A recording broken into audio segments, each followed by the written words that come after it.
Salut tout le monde, aujourd'hui on se retrouve pour une nouvelle vidéo Creepypasta.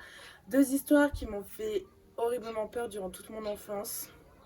Je vous présente ma team. On a Choupi, Plouf, et là-bas vous avez Salamèche. C'est mes trois adorables petits chiens, les amours de toute ma vie. Mais avant ça, on se plonge d'abord dans l'ambiance. Générique.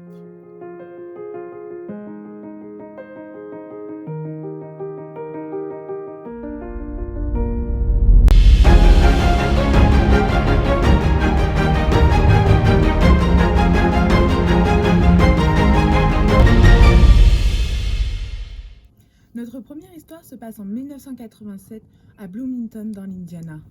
Lisa est une jeune femme habitant encore chez ses parents. Elle a l'habitude de rester seule. En effet, ses parents travaillent tous deux tard le soir. Pour la rassurer, ils décidèrent de lui offrir un chien. Lisa, une nuit, est allongée sur son canapé en train de regarder la télé. Quand soudain, des bruits d'eau viennent la déranger. Habituée à la canalisation douteuse de cette maison, elle ne s'inquiète pas plus et va simplement fermer le robinet de sa cuisine. Elle revient vaquer à ses occupations, laisse tomber la main sur le côté de son canapé et son chien, posé en dessous, lui la lèche. Quelques minutes plus tard, le son se fait de nouveau entendre. Agacée, elle se lève et retourne dans la cuisine pour éteindre le robinet. Attend quelques secondes. Soulagée, le bruit n'est plus là. Elle retourne sur son canapé. Son chien lui lèche de nouveau la main. Tout est normal. Pour la troisième fois depuis le début de la soirée, elle entend de nouveau ce bruit étrange. Lisa se met quand même à s'inquiéter. Elle est persuadée, le robinet de la cuisine est fermé. Elle se met à chercher dans l'appartement en tâtonnant. Et si les bruits venaient de la salle de bain à l'étage? Arrivée en haut de l'escalier, elle se rend compte que quelque chose cloche. En effet, elle connaît sa maison par cœur. Elle y vit depuis qu'elle est née. Et la salle de bain se trouve pourtant vers la droite. Mais le son vient de l'autre côté. Elle se rapproche. Ça vient de sa chambre. Elle rentre, ouvre la porte du placard.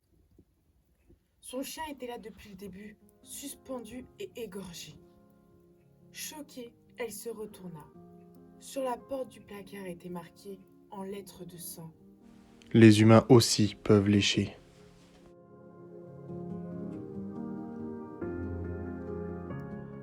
Pour notre deuxième et dernière histoire, nous nous retrouvons cette fois-ci dans un couvent à la place d'un professeur d'école. Marc est un professeur de PS travaillant dans une école catholique. Le bâtiment étant âgé de plus de 100 ans est plutôt robuste et en bon état. Pendant le cours de 15 heures, une jeune fille fit tomber son ballon au sous-sol. En haut des marches, elle s'exclama: « Peux-tu me passer le ballon, s'il te plaît? J'ai peur de descendre en bas. » Intrigué, il alla voir la jeune fille et lui demanda. À qui tu parles? Elle répondit: « Au monsieur, en bas. » Surpris, il décida d'aller voir. Il fouilla tout le sous-sol et ne trouva absolument personne. Une seule sortie était possible, celle des escaliers. Il remonta et demanda des explications à ses élèves. En effet, ils lui répondirent que tous l'avaient déjà vu auparavant. Mais une sœur leur avait interdit d'en parler. Bémol, il n'y a plus de sœurs dans cette école depuis plus de 45 ans. Après ces deux histoires d'horreur terminées, je vous laisse maintenant avec vos cauchemars. J'espère que cette vidéo vous aura plu. N'hésitez pas à laisser un commentaire pour dire ce que vous en avez pensé. Likez et abonnez-vous. Bonne soirée.